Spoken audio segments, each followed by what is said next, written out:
c'est la quotidienne alors. Alors, Finalement, c'est quotidiennement qu'on se retrouve. Makwa Bawundo. C'est-à-dire qu'à un moment donné, j'ai parlé la langue de chez nous. Et mes impressions, c'est qu'on avance, et puis que c'est vrai qu'on sent vraiment une lacune dans le travail en face.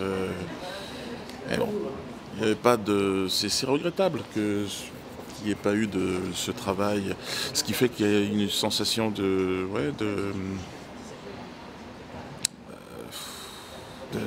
d'approximation, on ne sait pas trop, on demande. Alors puis c'est assez médiocre, assez vulgaire, quoi. Bon, écoutez, en même temps, je suis depuis le départ convaincu que la manifestation de la vérité sera de notre côté. Parce que en face, c'est l'incompréhension. Demain sera la journée la plus importante, puisqu'on aura les réquisitions donc, du parquet, et puis on aura la plaidoirie des avocats, que j'attends évidemment avec impatience, puisque l'idée c'est de répondre à toutes les questions qui ont été posées maintenant. Et puis nous conclurons certainement, et là je pourrais m'exprimer. C'est intéressant, cette partie civile qui vient demander de l'argent et qui me dit que je cours après l'argent. On dirait qu'il court après mon argent, au nom de je ne sais quoi d'ailleurs. Bon, il est clair que ces parties civiles, je les connaissais pour certains, je n'avais pas mesuré à quel point ils étaient habités par la haine. Cette haine viscérale qu'ils ont envers moi, je la comprends pas, encore une fois. J'aurais préféré qu'on puisse se voir en dehors et essayer d'avancer, discuter. On n'a jamais pu le faire. Bon, on ne discute pas avec moi. Bon, je vais m'en remettre. Pour un homme noir, c'est encore une autre définition intéressante.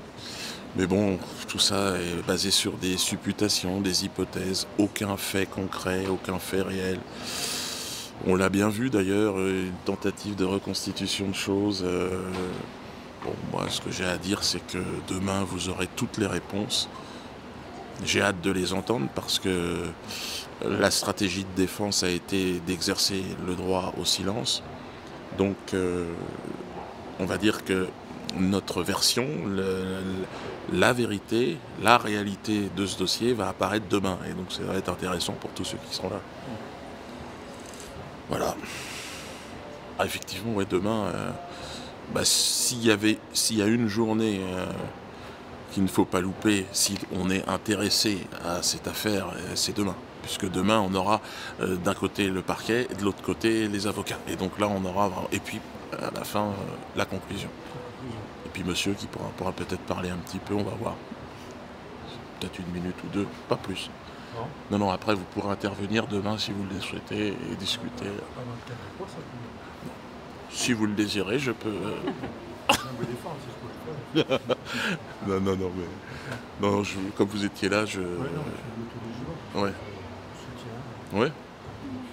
Écoutez, c'est très gentil. Vos spectacles. Ouais. Là, vous ne présentez pas vos spectacles en ce moment, vous ne faites pas de spectacle Si. à Paris. Alors vous avez raison de le rappeler. Ben oui, quand même, parce que c'est quand même... Ben ouais, mon activité première. Parce que j'ai lu tous les commentaires. Il y a beaucoup de gens, moi j'apprécie énormément votre humour, un humour absolument exceptionnel. Ouais. C'est mon point de vue. Donc non, c'est pour ça que j'assiste à votre procès, et puis si je peux vous soutenir, on le fait quand même, bien sûr. Merci d'être là. Moyens, quoi. Et puis moi, Mais vous allez bientôt vous présenter à Paris. Alors demain, en cette fin de semaine, je serai porte de Châtillon. À Châtillon, il faut aller sur mon site. Et j'aurai 3 représentations. C'est la salle de l'Ampoule, pour ce qui concerne cette fin de semaine. Ensuite, on verra, puisqu'on s'adapte en fonction des... Je crois qu'on a une décision de justice qui doit arriver aussi. Concernant cette salle. En fait, on trouve des salles, et puis ensuite, sous de fallacieux prétextes comme commission de sécurité ou je ne sais quoi, on trouve un moyen pour me faire interdire. Alors là, on le sait qu'au dernier moment. C'est pour ça qu'aujourd'hui, il faut vraiment aller sur Internet, sur le site. Il n'y a pas toujours la police qui est là non plus pour vous empêcher de vous produire, non plus quand même. Non. C'est arrivé quand même. Oui, c'est arrivé par le passé. Il n'y a pas toujours la police qui est là pour vous dire non. Non, ça s'est un peu calmé. Ils sont là, mais ils sont un peu partout de toute façon. Mais c'est vrai qu'ils sont un petit peu occupés aujourd'hui, la police, à gérer la colère populaire. dans les rues de Paris et un peu partout en France. Comment se fait-il quand même, je ne comprends pas que le théâtre de la main-d'œuvre vous a expulsé, parce que c'est pas un problème financier, parce que je pense que les loyers étaient réglés régulièrement, je pense que ça ne vient pas de là, j'imagine. Hein. Pour quelle raison? C'est uniquement parce que c'est un cadre de tous les problèmes judiciaires que vous avez eus qui vous ont expulsé? Oui, en fait, c'est l'avocate qui nous a défendu, c'est un procès qui a duré quelques années. En fait, il y avait une première société qui avait signé un bail, et puis, avec le temps, une autre société a produit mes spectacles à l'intérieur donc du théâtre de la Main-d'Or. Et donc, sous la pression de certaines associations, le propriétaire, qui était régulièrement payé de ses loyers, a dit qu'il y avait une sous-location irrégulière, en fait, due à une autre société. Alors qu'il y avait un véritable débat, puisque dans le cadre de la production, la production notamment de la Plume, pouvait organiser, puisqu'on a loué ce spectacle, enfin cette salle de spectacle, à plein d'autres productions, pouvait le faire.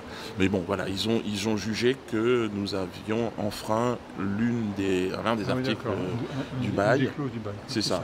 Et pour nous faire, pour résilier et clôturer le bail. Parce que normalement, on y était depuis 17 ans, et si ils avaient voulu nous exclure, ils auraient dû payer quand même certaines indemnités. Qu'est-ce qu'ils ont fait de leur salle maintenant? C'est des autres spectacles? Je ne sais pas ce que c'est devenu. Nous, parce que c'est quand même une mine d'or pour eux aussi, quand même, parce qu'ils étaient sûrs d'être payés quand même, d'avoir un loyer régulièrement, même s'il y avait peut-être la clause qui était peut-être un petit peu... En termes financiers, c'est catastrophique, puisqu'on payait un loyer astronomique. C'était plus de 12 000 euros mensuels, 14 000 euros. C'est une grande salle, c'est pas une salle non plus. C'est les loyers à Paris quand même. Ça se comprend, ça se... Ce prix-là, ça se comprend assez. Mais voilà, c'est sur une année, on rendrait compte de ce que ça représente. On avait payé ce lieu 2 ou 3 fois en 20 ans. C'est ainsi, quoi. Acheter une salle comme ça, c'est pas facile. Ou aménager, même, c'est difficile. C'est ça. C'est difficile. Mais là, venez, si vous avez l'occasion, à Châtillon. C'est quel jour? C'est demain, après jeudi, vendredi, samedi. Jeudi, je vais y aller. Mais on aura l'adresse quand même? Oui, 51 boulevard de la Liberté.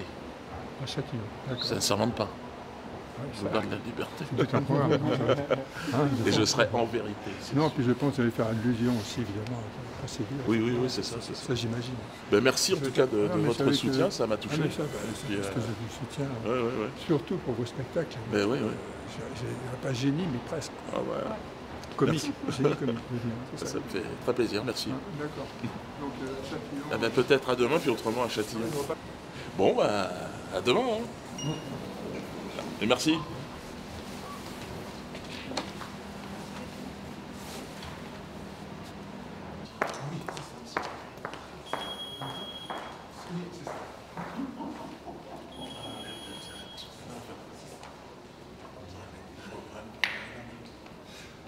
Ils savent pas ce que je suis. Effectivement.